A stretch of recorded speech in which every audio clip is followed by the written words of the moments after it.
ఈ ఆన లెక్క ఈ పత్తి పంట మొత్తం జౌకొట్టిందని బాధపడకుండా. ఎందుకనంటే ప్రతి 5 ఏళ్ళకోసారి ఇట్లాంటి పెద్ద వానలు పడుతూనే ఉంటాయి. మనం వ్యవసాయం చేసుడు బంద్ ఉండదు, ఈ ఆనలు పడుడు బంద్ ఉండయి. అందుకని చెప్పి ఏం చేయాలో ముందు ఆలోచించండి.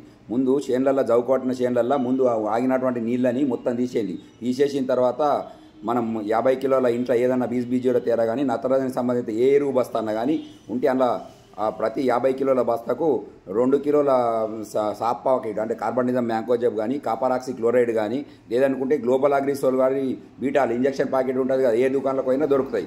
వీటిని అందులో కలిపి మొక్క మొదట్లో అంటే చెట్టు మొదట్లో మొత్తం ఈ మనం తీసుకున్నటువంటి ఎరువుని పోయాలి. పోసినాక తెల్లారి ఏం చేస్తాం గుర్తా, మళ్ళీ ఇదే 200 లీటర్ల బంబుల మన నత్రజని సంబంధిత నానో యూరియా కానీ నానో డిఏపితో పాటు ఈ గ్లోబల్ అగ్రిసోల్ వారి బీటాలు లేకుంటే లోటస్ కంపెనీ వాళ్ళది మిస్టర్ కాటను లేదంటే సింజెంటా కంపెనీ వాళ్ళది ఇసోబియాని కలిపి దొడ్డు నౌజాలు పెట్టి మొక్క అంటే పత్తి చెట్టు మొత్తం దడి చెట్టు కొట్టితే ఈ మన జౌకొట్టిన చేన్లు మళ్ళీ రికవర్ అవుతాయి.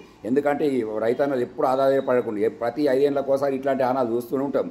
ఈ ఆనాలు బంద్ ఉండయి, మనం వ్యవసాయం చేసుడు బంద్ ఉండదు. ఎందుకంటే పత్తి పంట ఎట్లా కాపాడుకోవాలన్న దాని మీద ఆలోచించండి కానీ ఎటువంటి ఆధారపడద్దు. థ్యాంక్ యూ, ధన్యవాదాలు. జై జవాన్ జై కిసాన్. ఇది ఎందుకంటే రైతులకు షేర్ చేయండి.